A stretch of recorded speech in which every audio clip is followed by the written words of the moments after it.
कोई चार labour code कुछ नहीं है। जो लेबर है ना, इनके जो ह्यूमन राइट्स है, इनको वायलेशन करने का इन्होंने एक मुद्दा डेवलप किया है। जो 29 कानून थे, इनको इन्होंने 4 कानून में बदल दिया है। और ये इनका मुद्दा ये है कि कोई भी नौकरी में होगा ना लेबरर, उसको कभी भी निकाला जा सकता है। पहले 100 से कम लोग होते थे, तभी वो उनको निकाला जा सकता था। 100 और उससे ज़्यादा होते थे तो उसके लिए परमिशन लेनी पड़ती थी गवर्नमेंट ऑफ इंडिया से। अब इस प्रकार की कोई भी कंडीशन नहीं होगी। ये कभी भी किसी भी व्यक्ति को, चाहे कितने मर्जी लोग काम कर रहे हो किसी भी फैक्ट्री में, ये कभी भी बिना नोटिस को निकाल सकते हैं और इसके लिए कोई सुनवाई नहीं होगी। सर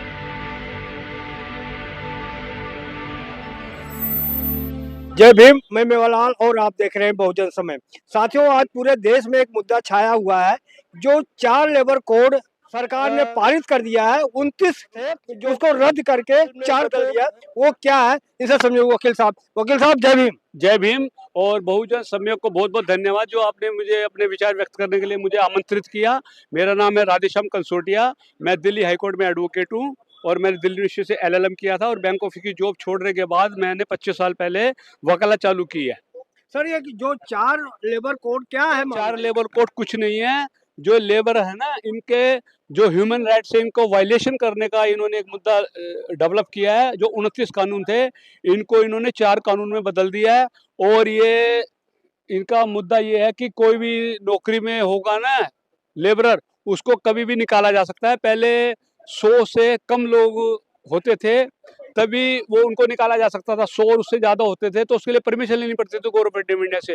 अब इस प्रकार की कोई भी कंडीशन नहीं होगी। ये कभी भी किसी भी व्यक्ति को, चाहे कितने मर्जी लोग काम कर रहे हो किसी भी फैक्ट्री में, ये कभी भी बिना नोटिस को निकाल सकते हैं और इसके लिए कोई सुनवाई नहीं होगी। सर, जो बेसिक सैलरी होती थी बहुत कम होती थी, अब बेसिक सैलरी ज्यादा रहेगी, इस तरह से इन्हें कानून लाया है। ये गुमराह कर रहे हैं। जब नौकरी ही टेम्परेरी होगी तो बेसिक सैलरी अच्छी भी होगी तो कुछ ही टाइम के लिए कर पाएंगे। और ये जो 7 या 8 घंटे का होता है ना, ये इसको 12 घंटे का करेंगे। इसके लिए एन नारायण मूर्ति ने ये भी कहा था कि नहीं 12-12 घंटे तक काम करना चाहिए, जो कि इन्फोटेक के चेयरमैन है। लेकिन तो गारंटी दे रहे हैं ना इसमें, अगर सैलरी भी ज्यादा रहेगा, सुरक्षा भी ज्यादा रहेगा, हर सुविधा रहेगा। लेकिन इसमें जो टेन्योर है ना नौकरी का, उसकी गारंटी नहीं है। ये कभी भी किसी को नौकरी से निकाल सकते हैं। लेबर ला के ऐसे कानून बने हैं अब। तो 29 जो कानून इन्होंने रद्द किया है, उसका कारण क्या है? क्यों रद्द किया था? वो कानून इसलिए रद्द किए हैं कि वो कानून बहुत ही बढ़िया थे। और उस कानून में एक कानून ये था कि कोई भी गवर्नमेंट में जो काम कर रहा है आदमी, अगर वो प्राइवेट में भी वही कर रहा है तो उसको वो बेनिफिट मिलेगा गवर्नमेंट कंपनी में भी। तो अब क्या होगा, ये कभी भी किसी को कहीं पे भी निकाल सकते हैं। वो जो पहले वाले कानून थे उसमें बहुत ज्यादा सुरक्षा थी लेबरर की, और इसके लिए लेबर कोर्ट में भी जा सकते थे और वहां पे भी उनको हेल्प ना मिले तो फिर वो हाई कोर्ट में भी जा सकते थे, सुप्रीम कोर्ट में भी जा सकते थे, फिर उनको रिलीफ मिलता था। अब ऐसा कुछ प्रोविजन नहीं होगा। हाँ, इससे मजदूर की हकमारी भी होगी। अभी देखो ना, जब टेम्परेरी नौकरी हो जाएगी तो वो अपने बच्चों को कहाँ से अच्छा पढ़ा लिखा पाएगा। तो क्या आपको लग रहा है कि ये सरकार जो है, जो लेबर है, उसके हित की बात नहीं सोच रही है? ये जो गवर्नमेंट बड़ी बड़ी कंपनियों के बेस के ऊपर आई हो तो वो लेबर के बारे में क्यों सोचेगी? तो आपको क्या लगता है कि क्या ऐसा कानून होना कि जाके लेबर के हित का हो?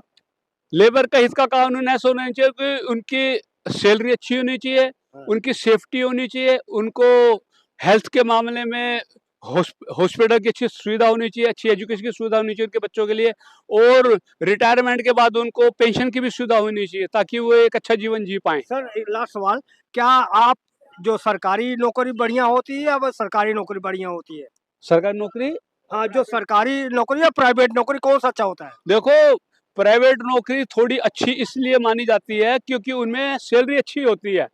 और सरकारी नौकरी को इसलिए बोलते हैं, चाहे नौकरी में तनख्वाह ही कम क्यों ना हो, उसमें जॉब सिक्योरिटी होती है, इसीलिए लोग सरकारी नौकरी में जाना पसंद करते सर, हैं। वो तो प्राइवेट तो ठेके पे होता है सारा, हाँ। ठेकेदार ले जाता है। हाँ। उसमें कहाँ तनख्वाह आप ज्यादा 15-15 हजार पर, 8-8 हजार पर रखा जा रहा है। 1-1 करोड़ रुपए की नौकरी भी होती है प्राइवेट कंपनियों में, अगर वो उन्होंने IIM से MBA किया हुआ हो तो। लेबर के लिए मैं पूछ रहा हूँ, लेबर कहाँ सिक्योरिटी है? नहीं, लेबर फिर वो उसको अच्छी एजुकेशन प्राप्त करनी पड़ेगी ना, एग्जाम पास करने पड़े तब जाकर सरकारी नौकरी में आ पाएगा वो।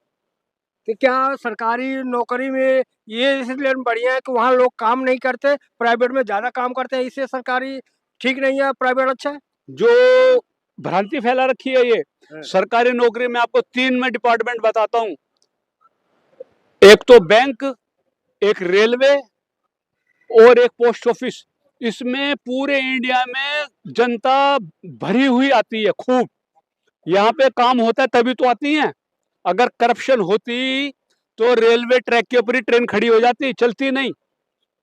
तो वहां पे भी भारत के सबसे ज्यादा जो एम्प्लॉई हैं वो रेलवे के अंदर है, तो वो काम कर रहे हैं तभी तो रेल चल रही है। ये तो भ्रांति फैलाई जाती है कि सरकारी नौकरी में काम नहीं करते लोग, बल्कि सरकारी नौकरी के अंदर जैसे बैंक है उसमें कस्टमर ज्यादा हैं, क्योंकि वो कम पैसे में भी बैंक में खाता खोल लेते हैं। प्राइवेट बैंक में 10,000 से कम में तो खाता ही नहीं खोल सकते, और उनके जो चार्जेज होते हैं वो भी बहुत ज्यादा होते हैं। तो बहुत अमीर लोग ही प्राइवेट बैंकों में कस्टमर बन पाते हैं। तो 4 कानून है लेबर कोड लेकर आए हैं मजदूरों के लिए, क्या उन्हें सरकार को वापस लेना चाहिए, वो लागू नहीं? हाँ, इनको इसी प्रकार वापस लेना चाहिए जैसे इन्होंने सरदारों ने और पंजाब के लोगों ने बाध्य कर दिया था प्राइम मिनिस्टर को 3 कृषि कानून लागू करने के लिए कि ये लागू नहीं होने चाहिए। तो क्या आसान लग रहा है कि वापस करेगी सरकार? सरकार वापस नहीं करेगी, इसको पूरे भारत के अंदर एजिटेशन करना पड़ेगा, तब जाके ये मुद्दा वापस होगा। और ये पॉलिटिकल लोग अगर इसको हटाने के लिए काम करेंगे तो कोई मानेगा नहीं, क्योंकि अपोजिशन को कोई सुनता ही नहीं है अब।